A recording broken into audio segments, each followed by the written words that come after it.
Papaya. Papa. Sabay na natin siya. Ilagay ko na lang sa gitna, no? Check din naman. Can't imagine. Wow! Sarap!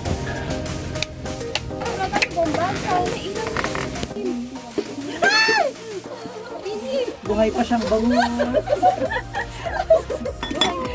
Buhay pa yung bangus. Malangoy pa.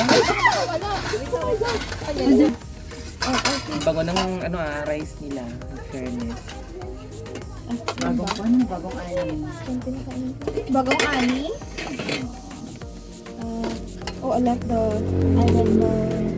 I like this. Sa akin, sa akin. Oh, shit. Sa akin, itong buntot. Diyan sa akin. Itong buntot sa akin. Walang makakakita sa buntot. Itong buntot sa akin. Mainit. Anong tawag mo?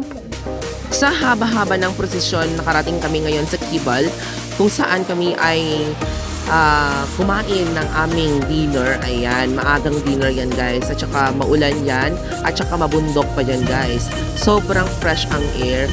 At sobrang linis din ng area na yan. Sobrang napaka-aniwalas ng mga lugar kung saan matatamo mo at malalanghap mo ang fresh na hangin galing sa malinis na kapaligiran. Ayan. We are waiting for our time to eat and also we are going to travel as soon as possible. At ayan na nga guys, no, ito yung pangmalakasan po naming pagkain. Kumain po kami ngayon ng bangus dyan kasi nga bawal, kasi Good Friday. And fact about us, ayan, pagod po kami. Kotang-kota na po kami sa isda.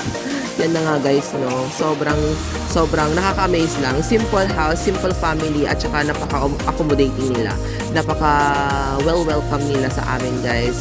I'm so happy and great to see you guys and experience the life here in province, here in Kibal, ayan. Kibal province, sa malapit Peña Blanca. Ayan. Thank you for watching and I hope you enjoy my videos, and also please don't forget to subscribe and like my videos. Thank you and God bless. Mabuhay.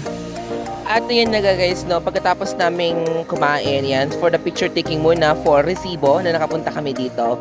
Ayan, tapos na kami kumain. Thank you so much.